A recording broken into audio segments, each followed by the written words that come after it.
නමෝ තස් භගවතෝ අරහතෝ සම්මා සම්බුද්දස්ස. රත්නත්‍රයට නමස්කාර වේවා. ශ්‍රද්ධා බුද්ධ සම්පන්න කාරුණික පින්වතුනි, අපගේ ජීවිතයට වැදගත් ගිහි කෙනෙකුට හෝ වේවා පැවිදි කෙනෙකුට හෝ වේවා ඊටමත් වැදගත් දහම් කරුණු කීපයක් ඔබට පෙන්වා දෙන්නටයි මේ වෙලාවේදී බලාපොරොත්තු වන්නේ. ධර්මයට රුචිකත්වයේ දක්වන ධර්ම මාර්ගයේ ගමන් කරන නිර්වාණය සාක්ෂාත් කරගන්න වීරිය වඩන සත්පුරුෂ පින්වතුන් මේ අසත්වා කියන ප්‍රාර්ථනාවෙන් යුතුව මේ දහම් කරුණු මේ විදිහට සාකච්ඡා කරනවා. පින්වතුනි, සංසාරය අපි මේ ඉන්නේ සංසාරය කියන ගමනාන්තේ. අපි එහෙම අවබෝධ කරගන්නේ. සංසාරය කියන ගමනේ තමයි අපි මේ ඉන්නේ. ඒතර සංසාරය දුක.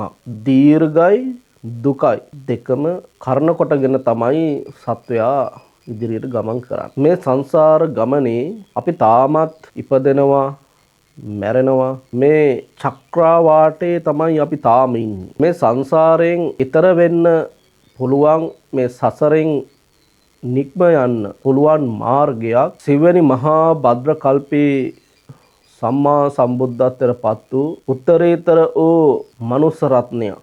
උන්වහන්සේ අපි සඳහන් කරනු ලබනවා සම්මා සම්බුදුරජාණන් වහන්සේ නමි. ඒතර මේ සම්මා සම්බුදුරජාණන් වහන්සේ යනුවෙන් සඳහන් කරනු ලබන්නේ මෙන්න මේ ඈතර වීමේ මාර්ගය පර උපදේශව රහිතව, අනුන්ගේ උපදෙස් නොමැතිව තමා විසින්ම අවබෝධ කරගෙන ලොවට පෙන්වා දුන්නු උත්තරීතර ගුරුවරයෙක්. ඒ ලෞතර බුදුරජාණන් වහන්සේගේ ශ්‍රී සද්ධර්මයේ ගිය මාර්ගයේ ගමන් කරපු මිනිසයන් මේ සංසාර දුකෙන් ඉපදෙන, මැරෙන, ජරාවටපත් වෙන මෙන්න මේ ගමනාන්තයෙන් නිම කරලා තියෙනවා. ඒක ඔබ මම අපි කවුරුත් දන්නවා. රහතුන් වහන්සේලා ගැන අපි අහලා තියෙනවා. ඒ සියලුම දෙනා මේ සංසාරයෙන් ඈතර වෙච්ච කණ්ඩායම්. ඒතකොට මේ පුද්ගලයන් හැමෝම, මේ උත්තමයන් හැමෝම මිනිස්සයන්. එහෙනම් මිනිස්සයන්ට පුළුවන් මෙන්න මේ සංසාරයෙන් ඈතර වෙන්න කියන එක මතක තියාගන්න. ඈතර වෙන්න පුළුවන් හොඳම කොටාසය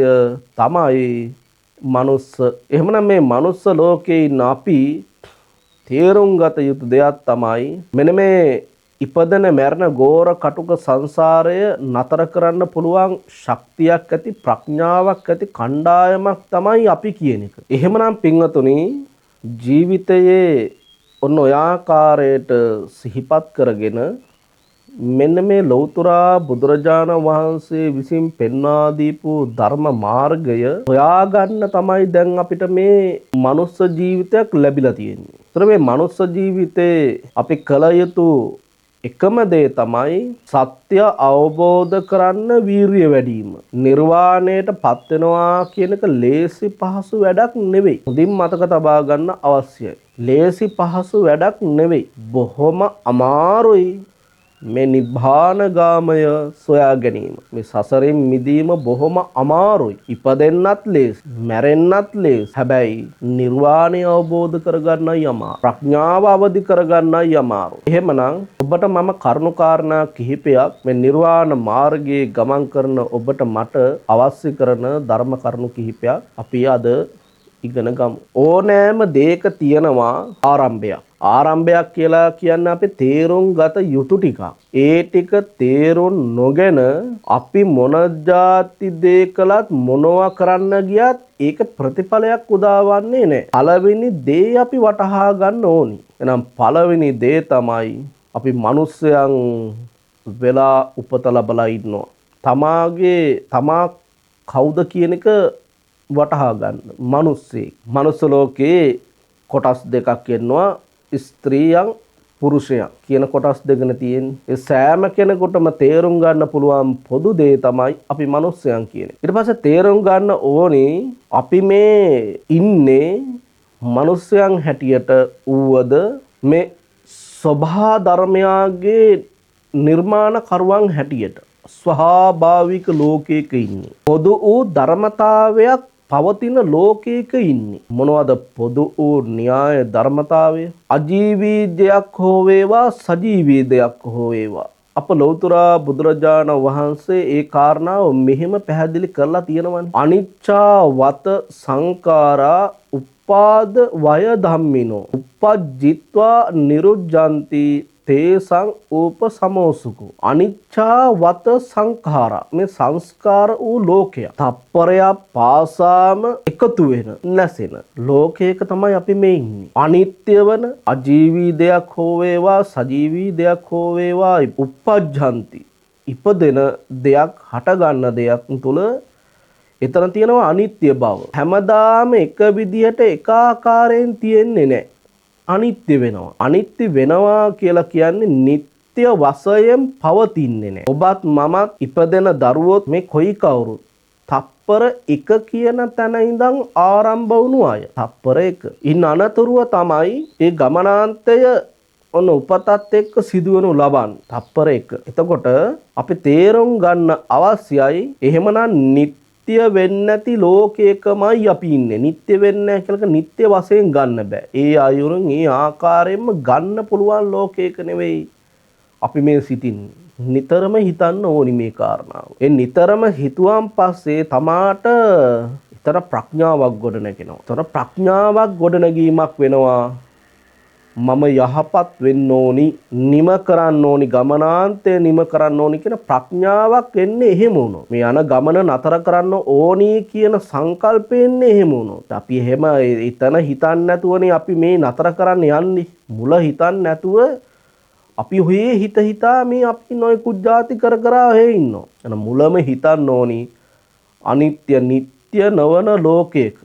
ඒ වගේම තමයි සෑම තැනකම සෑම අවස්ථාවකදීම සතුටට වඩා දුකමයි තියෙන්නේ කියන එක අවබෝධ කරගන්න ඕනේ. සතුටට වඩා දුකයි. ඔබම හිතලා බලන්න මේ ලෝකයේ ඔබගේ ජීවිතය තමාගේ ජීවිතය සංසන්දනය කරලා බැලුවන් පස්සේ තේරෙනවා මම සතුට වුණු ප්‍රමාණය දුක් වුණු ප්‍රමාණය වාර ගන්න බැලුවන් පස්සේ තමාටම තේරුම් ගන්න පුළුවන් මේ ලෝකයේ සතුටද වැඩි දුකද කියලා. දුක තමයි වැඩි. දුක තමයි මේ ලෝකේ වැඩියෙන් තියෙන්නේ. ඉපදීමත් දුකක්. ජාතිපි දුක්ඛ. එතනදීම පැහැදිලි වෙනවනේ. අප බුදුරජාණන් වහන්සේ උතුම් සම්‍යක් සම්බෝධියට පත් වෙලා උන්වහන්සේ පස්සග මහණුන් ආරම්භයා සිදු කරන ඉසිපතන මිගදායේ ප්‍රථම ධර්ම දේශනාවේදී පැහැදිලි කරලා දෙන්නේ ජාතිපි දුක්ඛ, ඉපදීම මහා දුකක්. එහෙමනම් ඉපදීම සතුටක් හැටියට දකින අපිට බුදුරජාණන් වහන්සේ පෙන්වා දෙන්නේ මොකද්ද? ඉපදීම දුකක්. පදන නිසා තමයි මේ හැමදේම. එහෙමනම් දුක කියන එක ආරම්භයේ ඉඳන්ම තියෙනවා. ඒ උපත තැන ඉඳන්ම තියෙනවා. හට ගැනීම තැන ඉඳන්ම තියෙන දෙයක් කියන එක මතක තියාගන්නවා. දුක. ඒ වගේම තමයි අනාත්ම. අපි නොයෙකුත් විද නම් භාවිතා කරන නොයෙකුත් දේවල් වලට හැබැයි කාලයක් ගියන් පස්සේ ඒ නම විතරයි. ඒ දේ ඒ ආකාරයෙන් නෑ. ඒක නාමිකව නමක් විතරයි අවසානට ඉතුරු වෙන්නේ. මේ ඊතන ඒ දේ නෑ. එහෙනම් නාමිකව ගන්නත් බෑ. තමාගේ ශරීරයත් අනුන්ගේ ශරීරයත් පණ තියෙන දෙයක් පණ නැති දෙයක් අපි නමක් කියදුවාද ඒ නමට අනුකූලව ටික කාලයක් තියෙනවා. ඉන් අනතුරුව නෑ. අවසානට නම විතරයි පවතින්නේ. එතන ඒ දේ තිබුණා මේ කෙනා මෙහෙම හිටියා කියන දේ පමණයි. හැබැයි ඒ අපි භාවිතා කරපු අපි යොදපු ඒ දේ එතන නෑ. එහෙනම් හොඳට මතක තියාගන්න ඕනි නාමික වශයෙන් ගන්න පුළුවන් ලෝකයක නෙවෙයි මේ ඉන්නේ. එහෙනම් අනිත්‍ය වන දුක වන අනාත්ම වන ත්‍රිලක්ෂණය ලක්ෂණ තුනක් හැම කෙනෙකුටම මේක පොදුයි. හැම දෙයකටම පොදුයි. අනිත්‍ය නොවුන දුක නොවුන අනාත්ම නොවුණු තැනක් හොයලා බලන්න හම්බ වෙනවද කියලා. ඔබ හොයලා බලන්න අනිත්‍ය නොවුන අනාත්ම මේ දුක නොවුන අනාත්ම නොවුන තැනක් හොයලා බලන්න කිසිම තැනක හම්බ වෙන්නේ නැත. ඒ ධර්මතා තුනටපත් උන දෙය හැර ඒ තුනටපත් උනා මිස අපිටපත් නොවුනා කියලා අපිට තැනක් හම්බ වෙන්නේ නැහැ. හොයලා බලන්න. ඔන්න ඔය කියන පදනම මුලින්ම ඔළුවේ තියා ගන්නවා. ඔකට මහා ප්‍රඥාවක් අවශ්‍ය වන්නේ නැහැ. මේ තියෙන ප්‍රඥාව තුළින් ওই ටික හිතන්න පුළුවන් නම් බුදුරජාණන් වහන්සේ දේශනා කරනවා ඔහු ප්‍රඥාවන්තයෙක් කියලා. ඔන්න ඔය පොදු න්‍යාය ධර්මතාවයේ දකින්න පුළුවන් නම් ඔහු ප්‍රඥාවන්තයෙක්. එය දැකලා ඒකට අනුකූලව ගැවසෙන්න පුළුවන් නම් තවත් ඔහු ප්‍රඥාවන්තයෙක්. ඒ පොදු න්‍යාය ධර්මතාවයේ එසේ වෙනවා කියලා එය සොයා ප්‍රත්‍යක්ෂ කරගන්න වීරිය වඩන පුද්ගලයා ඊට වඩා ප්‍රඥාවන්තයෙක්. මේ විදිහට ප්‍රඥාවන්ත කොටස් පැහැදිලි කරලා දෙනවා. එහෙමනම් පින්වතුනි ඔන්න ඔය කාරණාව සිහිපත් කරගෙන අපි ජීවිතයේ ධර්ම මාර්ගයට හිත යොමු කරාන් පස්සේ අපේ ජීවිතයේ දිනෙදා එහෙම නැත්නම් ජීවිතේ අපිට අවබෝධ කරගන්න අපිට නිතරම ජීවිතය පිළිබඳව මානසිකාරයෙන් දැකගෙන ජීවත් වෙන්න පුළුවන් දහම් කරුණු ඔළුවේ තියා ගන්න ඕනේ. එතකොට හරි වැදගත් හරි ලේසි මේ ධර්ම මාර්ගය හොයාගෙන යන්න. අපිට ධර්මය බණක් සමහර අයට ධර්ම දේශනාවක් පවත්වනකොට නිදි මත හැදෙනවා. නිදි. එහෙම නැත්නම් ඔවුන් වෙන වැඩවල. වෙනත් කල්පනාවක. එහෙම නැත්නම් ඒක ගණන් ඔහේ ඉන්නවා. ඒකට හේතුවක් තියෙනවා. ඇයි? තමාගේ මනස තුල ජීවිතයට අවශ්‍ය කරන දහම් කරුණු එකතු වෙලා නැති නිසා තමන්ට ඒක නිකන් නීරසක්. සංගීත පොලක් තියෙනකොට ඔබ නටනවා, ගයනවා, හැම දෙයක්ම කරනවා. ඇයි? ඔබ ඒවා ඔළුවේ තියෙනවා. ඒවා මනසේ තියෙනවා. ඒවා ඇහෙන්න තමන්ට ඒක රුචිකත්වයක් දක්වනවා. තමන් ආසාවක් දක්වනවා. එහෙනම් ධර්මය කියලා කියන්නේ පුදුමාකාර ඒ සංගීත වලට, බ්‍රුන්ද වලට වඩා පුදුමාකාර සැනසීමක් උදා කරන දෙයක්. ඒ සැනසීම උදා කරගන්න නම් අපි අපේ ජීවිතයට වැදගත් කරන ධර්ම කරුණු නිතරම හිතේ තියාගන්න අවශ්‍ය වෙනවා. ඒ සඳහා ඔබට මතක තියාගන්න මේක පාඩම් කරගන්න හරි වැදගත් වෙනවා. උදෑසන අවදුනම් පස්සේ කියන්න පුළුවන් නම් පුදුමාකාර දෙයක්. මතක තියාගන්නකෝ. නැද්ද කියලා බලන්න. පොදු වශයෙන් කතා කරනවා මෙහෙම සබ්බේ සත්තා මරිස්සanti. කියන්නේ හැමෝටම පොදුවේ වෙන දෙයක්. සබ්බේ සත්තා මරිස්සanti. සියලු සත්වයන් මැරෙනවා මේකේ තේරුම. සියලු සත්වයෝ මැරෙනවා. ඔයලා බලන්න, හිතලා බලන්න. අජීවී දෙයක, සජීවී දෙයක ස්වභාවයේ මරණය, විනාශය. මරණං තම්මි ජීවිතං. ජීවිතය උපදුණු දෙය, හටගත්තු දෙය මරණයටපත් වෙනවා. ජීවිතය මරණයටපත් වෙනවා. පණ තියෙන දේවල් ගැන කතා කරමු. පණ තියෙන අය මැරෙනවා. යතා කම්මං ගවිස්සanti. දැන් ඔය අපි ජීවත් වෙන ඔබත් මාත් අපි කවුරුත් අපි නොදැන හෝ දැන හෝ ක්‍රියා දෙකක් කර ඉන්නේ. ක්‍රියා දෙකක් කර ඉන්නේ. සිතින්, කයින්, වචනයෙන් ක්‍රියා දෙකක් අපි කර ඉන්නේ. කොටස් දෙකකට කර ඉන්නේ අපි. නමුත් අපි අපි ඔක හිතන් නැති වුණාම අපි දන්නේ නැහැ කෙරිලා. මොනවද ක්‍රියා දෙක? පුඤ්ඤ පාප පලෝපක. පිනයි පවයි. පින වෙන්නත් පුළුවන්, පව වෙන්නත් පුළුවන්. දැන් පින්වතුනි ජීවිතේ අපි මේ විදිහට ගෙවාගෙන යනවනේ. කොටස් දෙකකට ආකාරයකට ක්‍රියා මූලයන් කරගෙන අපි යනවා. පින පව දෙක කරගෙන යනවා. උපතේ සිට මරණය දක්වා මේ ටික කරගෙන ජීවත් වෙනවා. ආයුෂ කාලය දන්නවද අපි කොතනද ඉවර වෙන්නේ කියලා? ආයුෂ කාලය දන්නේ නැහැ. ගෙනාපු ආයුෂ ප්‍රමාණය දන්නේ නැහැ. ආයුෂ කාලය අපි දන්නේ නැහැ.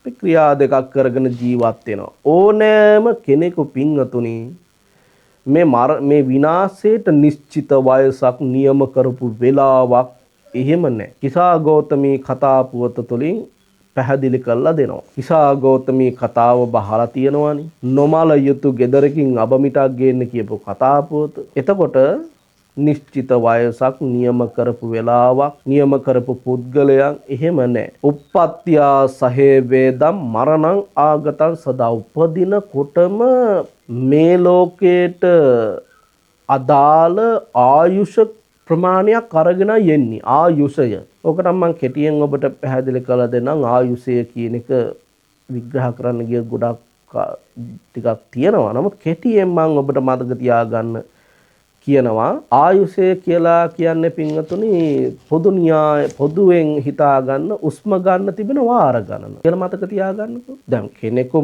මැරුණා කියලා කියන්නේ ශරීරයක් තියෙනවා අතපය ඔක්කොම මේ ශරීර කූඩුවම තියෙනවා එක දෙයක්නේ නැත්තේ හුස්ම වැටෙන්නේ නැහැ.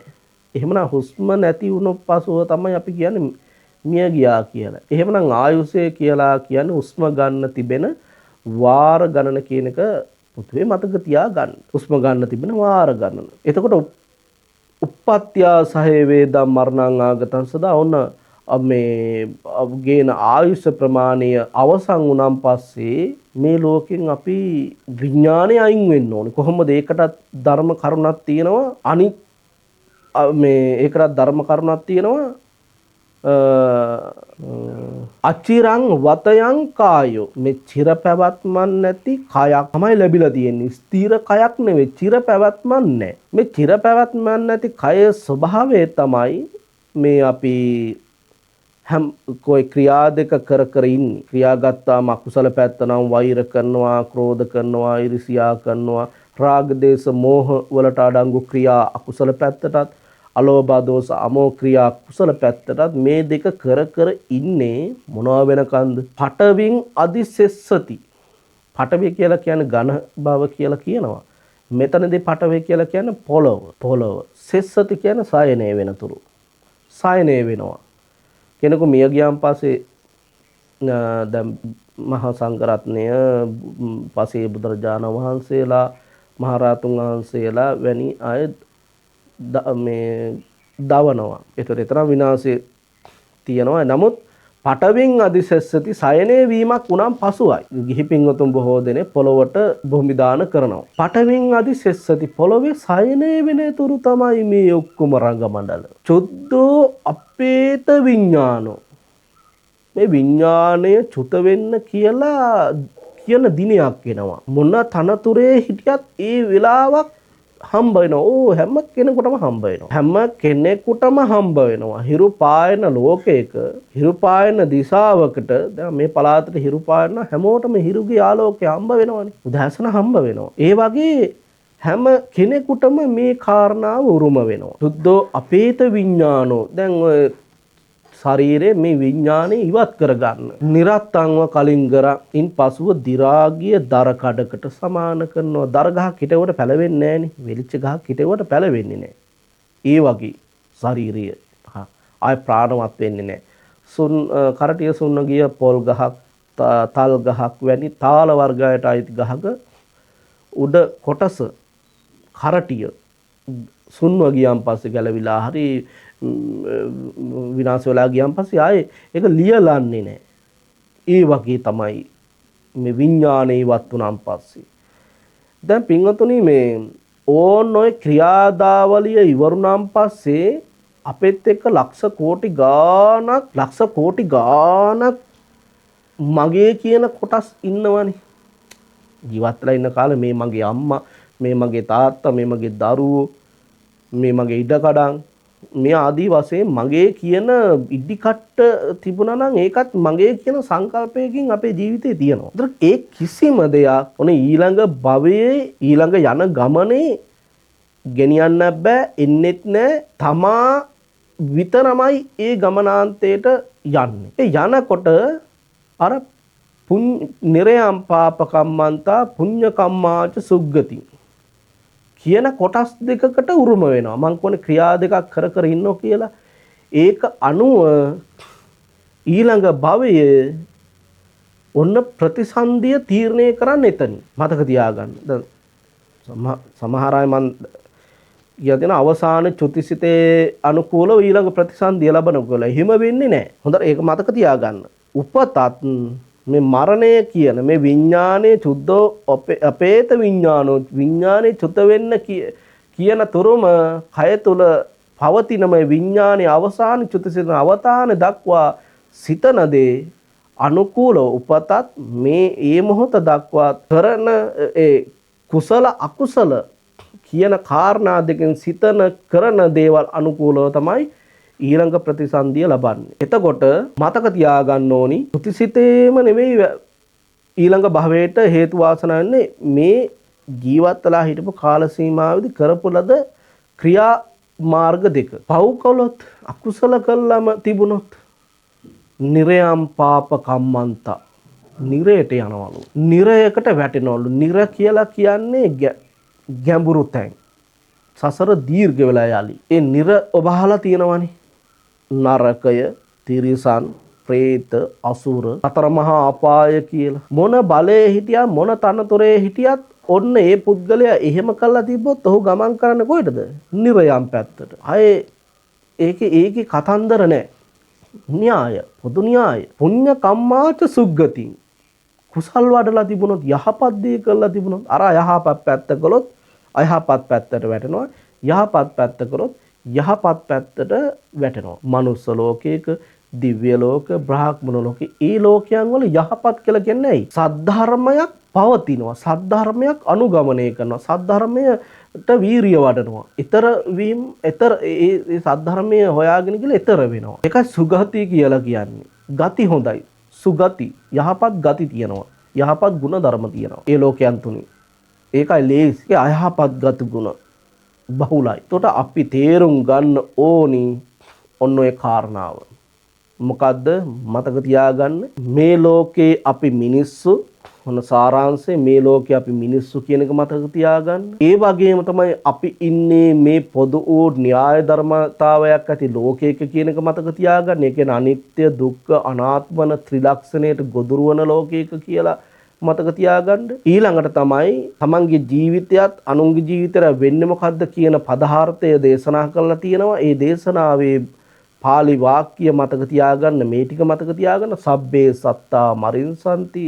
සියලු සත්වයෝ මැරෙනවා. මරණං තම්මි ජීවිතං. ජීවිතය මරණයෙන්මයි කෙලවර වෙන්නේ.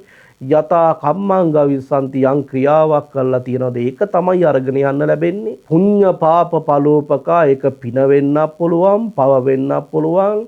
නිරයම් පාප කම්මන්තා. පව් කොලොත් නිරයට, පුඤ්ඤ කම්මාච සුග්ගතින් පින් කොලොත් සුගතියට. ඔන්න ඔය කාරණා ටික මුදුන්පත් වෙලාමයි අපි මේ භවයන් වල ඉපදිලා තියෙන්නේ. ඔක තමයි අපිට වෙලා තියෙන්නේ. මෙන්න මේ කරුණ මතක තියාගෙන තේරුම් ගන්න මම සුගතියක උපදිනවද දුගතියේ උපදිනවද? තේරුම් අරගෙන කරන යහප හැම දෙයකම ක්‍රියාවක යථාර්ථය ඕනෝකයි. ඒ යථාර්ථයට මුහුණ දීලා Taman කටයුතු කරන්න. එතකොට එතන උදා වෙනවා මහා ප්‍රඥාව. අන්න ඔය පළවෙනි ප්‍රඥාව උදා වෙනකොට පින්වතුනි Taman මේ දුක ජාතිපි දුක ඉපදීම නිසාමනේ මේ දුක කියන එක අවබෝධ වෙනකොට තමන් අකුසල වලින් මිදිලා කුසල දහමේ සිත පිහිටුවා ගන්න වීරිය වඩනවා. ප්‍රඥාවන්තයා නනතුරුව තමා ධර්මයට රුචිකත්වයේ දක්වමින් ධර්මයේ වීරිය වඩන පුද්ගලයෙ බවට පත් වෙනවා. ඊතර වෙච්ච පුද්ගලයන් ওই ටික කළා මෙන්න මෙහිමයි. ඊතර වෙච්ච පුද්ගලයෙකු ලැබෙන වාසනාව ධම්මපදය බෞද්ධයාගේ අත්පොත. මම මේ පොතේ අරහත් වර්ගය මේකේ තියෙන්නේ සිත තැවුල් නැත්තෝ. ඔන්න එහෙම කරොත් එහෙම සිතක් තැවුල් වෙන්නේ කම්පා වෙන්නේ. ගාතාවක් තියෙනවා ධම්මපදයේ ගාතාව. බෞද්ධයාගේ අත්පොත. නමුත් බොහෝ දෙනෙක් අද ඒක කියවන්නේ නැහැ.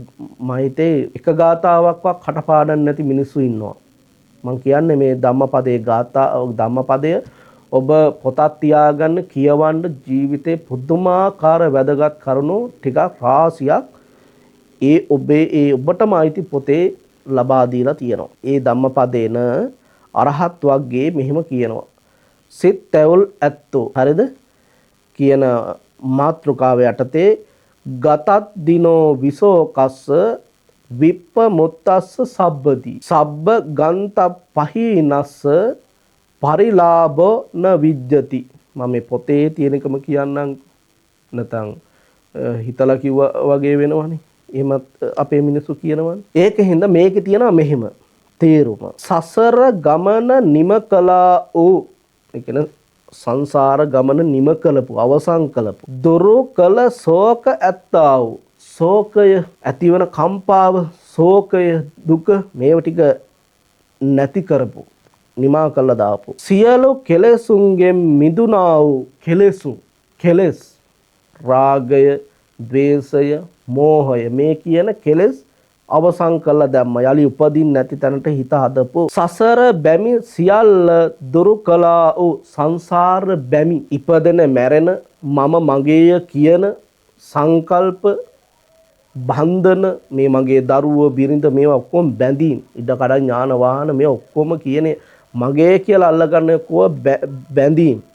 ඒවත් නැති කරපු කියන්නේ හිත තුලින් සියල්ලම ඕන්නේ නැහැ කියලාම පහ කළා දා උතුමන්ට හේවත් රහතුන්ට සිතේ ඇල්මක් දැවිල්ලක් දුකක් නැත. සිතේ ආයේ කිසිම දෙයක ආසාවක් නැහැ. හිත තුළ දැවිල්ලක් නැහැ. දැවිල්ලක් කියලා කියන මොනවා දෙයක් අපි කියමුකෝ අපි අපේ කියන දෙයක් බින්දුනා කියලා. ගාලා සමහරක් අයට නිකන් අනේ අපෝ අපරාධි මං ඕක ගත්තේ බොහොම අමාරුවෙන් මං ඕක රැකගෙන හිටියේ පාරම්පරික පරම්පරාවෙන් ආවේ කියලා බාදා ජීවිත කාලෙම තරහ වෙන්න පුළුවන්. ඒ වගේ දේවල් වෙන්නේ නැහැ. ඒ වගේ දේවල් වෙන්නේ නැහැ. ඒ වගේම දුකකුත් නැහැ. දුක හටගන්නේ ඉපදීම කරන කොටගෙන ජාතිබ දුක්ඛනේ. ආයි උපතකුත් නැහැ. ඔන්න එහෙමනම් පින්වතුනි පුද්ගලයෙකු ධර්ම මාර්ගයේ ගිහිල්ලා පළවෙනි තැන ඉඳන් අවසානයේ දක්වා හරියට අවබෝධයෙන් යුතුව වැඩ කළොත් මෙන්න මේ අරහත් වර්ගයේ කියන පරිදි මේ ධම්මපදයේ ගාථාව තුළින් ප්‍රකාශ වෙන පරිදි කෙනෙකුට සසර ගමන නිම කරන්න පුළුවන්. ශෝකයක් නැත්තේ කුලස ජීවත් වෙන්න පුළුවන්. කෙලෙසුන්ගෙන් මිදිච්ච පුද්ගලයෙක් හැටියට ඉන්න පුළුවන්. සංසාර බැඳී වලට ගොදුරු නොවී ඉන්න පුද්ගලයෙක් බවට පත් වෙන්න පුළුවන්. හිතේ බැඳීමක්, දැවිල්ලක්, දුකක් නැති පුද්ගලයෙක් බවට ජීවත් වෙන්න පුළුවන්. එතන කියනවා නිබ්බාණය නිදහස් වුණා. එහෙමනම් ඔබට මේ කෙටි දහම් කරුණු ටික ජීවිතේ පහදා දුන්නේ ඔබ යන සංසාර ගමන මේ සසරේ ඇති ගමනාන්තේ නිම කිරීම පිණිස ඔබගේ ජීවිතය එකතු කර ගන්න කියන පරමාදර්ශයෙන්. එසේනම් පින්වතුනි මේක මේ කියන මේ ධර්ම මේවා අහන්න මේ අන්තර්ජාලයේ දාන ධර්ම දේශන අහන්න ඔබ නිකන් මේ පෙතර බැතුරක් දාගෙන සුදු වැද එහෙම කරන්නම අවශ්‍ය නැහැ. ඔබ නිකන් ඉන්න වෙලාවට සැහැල්ලු මනසකින් ඉන්න වෙලාවට මේකක් දාලා බලන්න මේ මිනිස්සු මොනවද කියන්නේ. එහෙම කියලා අහන්න මුලින්ම. මොනවද මේ මිනිස්සු කියන්නේ? අහලා බලන්න ඕන. වැදගත් දෙයක් තියනවද ගන්න. හිතලා බලලා එහෙම හිතලා අහන්නකො මුලින්ම. වට මේකක් කරගන්නේ නැතුව එහෙම වුණොත් ඒත් අමාරුයි. සැහැල්ලුවෙන් අහන්නකො මොනවද මේ මිනිස්සු කියන්නේ. අහලා ජීවිතයට ගන්න පුළුවන් ආදර්ශයක් තිබෙනවා නම් මේ දහම් කරුණෙන් එකතු කරගෙන ඔබ යන නිර්වාණ මාර්ගයේ ඔබ පතන ප්‍රාර්ථනා කරන බෝධියෙන් මේ ගෞතම බුදු සසුනේදීම අමහා මහ නිවන් දොරටුව සාක්ෂාත් කරගන්න හේතු වාසනා වේවා කියලා ප්‍රාර්ථනාවන් ඉෂ්ට සිද්ධ කරනවා.